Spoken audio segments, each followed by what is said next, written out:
मछिया मोड़ कंचन इब्राहिमपुर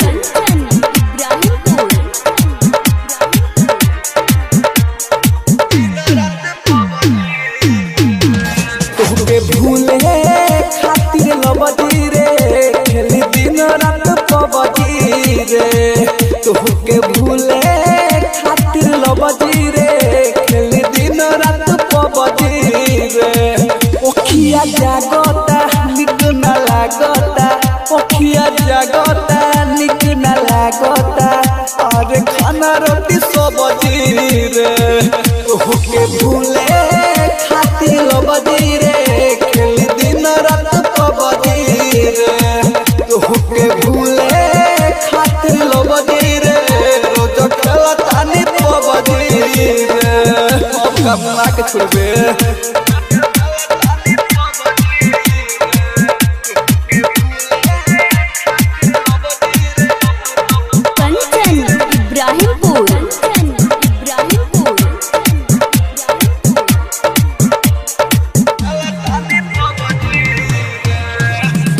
भरवा घरवा छोड़ी रही बहरा रे।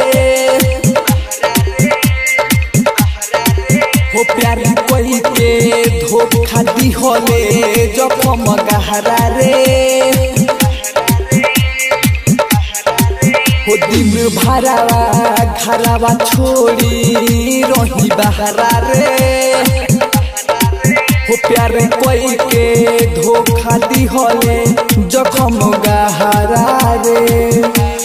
सुन तोरा चक्कर में पिटता रे बाबूजी रे। तोहके भूले खातिर लबजी रे खेल दिन रात पबजी रे। तोहके भूले खातिर लबजी रे खेल दिन रात पबजी रे।